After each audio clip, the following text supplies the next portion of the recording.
ବେଆଇନ ବନ୍ଧୁକ ରଖିବା ଅଭିଯୋଗରେ ଜଣେ ଗିରଫ।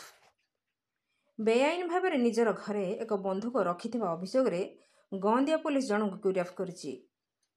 ଗଁଦିଆ ପୋଲିସଠାରୁ ପ୍ରକାଶ ଯେ ଜୋରନ୍ଦା ଫାଣ୍ଡି ଅନ୍ତର୍ଭୁକ୍ତ ମୁକୁନ୍ଦପୁର ଗ୍ରାମର ଅମୂଲ୍ୟ କୁମାର ସାମଲ, ଯାହାଙ୍କର ବୟସ 43 ବର୍ଷ, ସେ ବିନା ଅନୁମତିରେ ଏକ ବନ୍ଧୁକ ନିଜ ଘରେ ବେଆଇନ ଭାବରେ ରଖିଥିଲା ଏବଂ ଉକ୍ତ ବନ୍ଧୁକରେ ଅନେକ ସମୟରେ ଅଶୋକଲା ସଂରକ୍ଷିତ ଜଙ୍ଗଲ ମଧ୍ୟରେ ବନ୍ୟପ୍ରାଣୀ ଶିକାର କରିଥାଏ।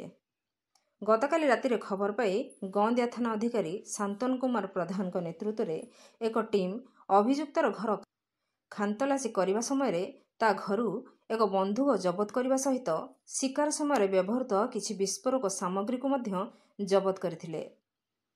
ଆଜି କେସ୍ ନମ୍ବର 191ରେ ଏକ ମାମଲା ରୁଜୁ କରି ଗଁଦିଆ ପୋଲିସ ତାକୁ କୋର୍ଟ ଚାଲାଣ କରିଛି।